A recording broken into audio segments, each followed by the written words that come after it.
She said adamantly the brother has been cleared. We have not developed any type of tunnel vision. No one has been cleared, no matter what their relationship with Holly may be.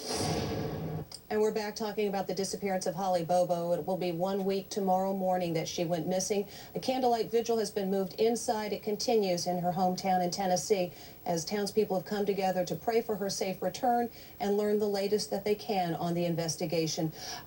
At this point, what are the chances that Holly will be found alive? It's a difficult question to ask, but a prudent one and frankly a correct one to ask 1 week into this. Pat Brown, 7 days after someone disappears, what are the chances? Very, very minimal. I mean, we all want to believe that the Elizabeth Smarts of the world are going to be the child that we lose out there has gone missing, but it rarely is. And of course, we'll keep our fingers crossed. The statistics are pretty frightening that when it comes to missing children, 74% of abducted children are killed within the first 3 hours. Pat Brown, how does that translate to abducted women? Well, abducted women don't do very well at all. I mean, mostly they're abducted by sexual predators. A sexual predator it's a lot of work to keep those women alive. So unless they're in a bunker someplace where they have them, where they're torturing them as sexual sadists, usually they're just going to take care of it very quickly, get what they want, that thrill of power and control, and they're done. And, you know, it's a very sad situation, but I just hope it's different. Yeah, we all hope it's different. Paula Bloom, as a psychologist, you have a sense of what this individual who is behind this kidnapping might be thinking. What's your best guess? Wow, it's really hard to know. I mean, it's just so hard for me. You know, I'm not a criminal profiler, but to get inside that head, it must be a very intense experience. I'm also just really thinking about the family and their struggle to balance hope, sort of what Pat was talking about, is hoping for the best, with the reality and the statistics and despair. And we're looking at the statistics on the screen right now, and they're pretty grim. 80% of kidnap victims actually know their abductor, and 1 in 4 are abducted in a park or wooded area, usually about a quarter of a mile from their home. So in that regard, at least, this was Holly's home where this took place. Joe Gomez, you've been following this case very closely. What are the people who are directly involved saying in terms of, at this point, how much hope they have that there will be a successful resolution? You know, investigators are very hopeful that they'll have a successful resolution, hopefully within a matter of days. You know, they're saying that they're going to come out there with a renewed spirit over the weekend, a 1,000-strong search team to try to, you know, fully canvass the wilderness of West Tennessee, go from door to door, knocking on houses. I mean, they're going to have an unprecedented search force go out there. I mean, to talk about this search force, Deborah, there are people out there with broken limbs. There was a man with a cast out there searching for Holly, a woman suffering from lupus. Lupus, my goodness, in this weather, lupus, going out there in the wilderness to try to find her. So there is a passion that people want to find this beautiful, beautiful 20-year-old nursing school student.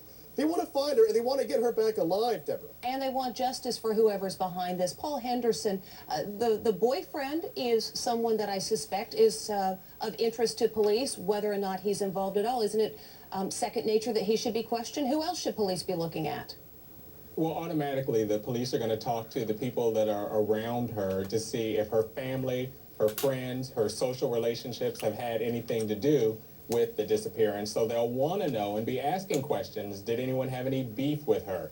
Had she been fighting with her boyfriend? What was the relationship like with all of the people that are around her? And remember, it's just as important to eliminate suspects as it is to narrow down and figure out who to start concentrating on as the search continues and the events unfold and the evidence gets analyzed internally within the police department. Should those people submit to polygraph tests? You know, it's kind of hit or miss. In some courts, polygraph tests are not even admitted. You have to go through a whole Kelly Fry analysis. But as an investigative tool?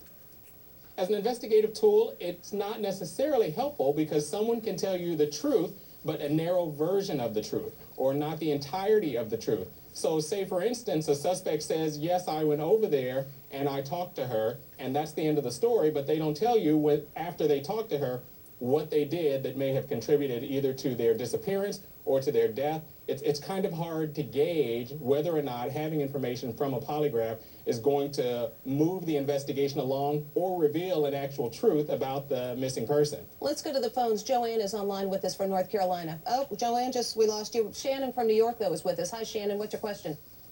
I was wondering if there was a getaway car a few miles away where he abducted her. We've had no report of that, but Pat Brown, I know you've got an interesting theory about what might be going on during these roadblocks today.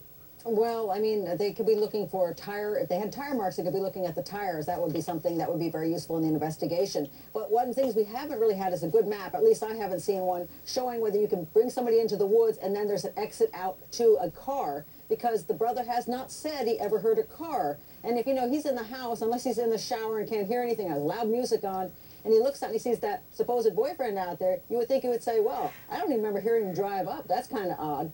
You know, so where would the car be? And I think we need to know where the exits are, where a car could hide out, or whether you can go through the woods to a car location. Brad Dennis, what would you say on that regard?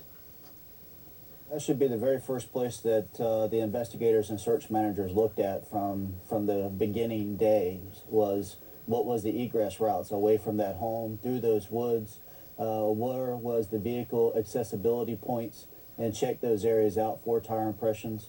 It's definitely one of the things that they would be looking at during these roadblocks. I got to tell you, it's really frustrating. I can't imagine what the family's going through. We're sitting here basically talking about everything we don't know, and on an act of faith, assuming that the investigators know these things. What do you think the likelihood of that is, Kirby? That they do know these things and they're just not sharing it? You know, I have to say, I don't think that they know. I think what happened is they probably took the brother's story at face value and then went out looking for an investigation and trying to search the woods, but then ultimately decided, we got to go back here and start looking at people with suspicious eyes. That would be my guess. And it may be you know, I don't want to disparage them, but it just seems to me that they went out, taking the story as true, and then are going back now.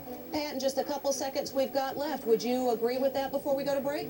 It's a possibility. I'll tell you, when I go work with the police department, sometimes I find they've done everything wonderfully, and sometimes I say, oh my God, what are you doing? So you really don't know unless you're inside the department to know how it's going. We are not inside, but we have a lot of questions about what's going on, and we are not alone in that regard. Our discussion continues after this.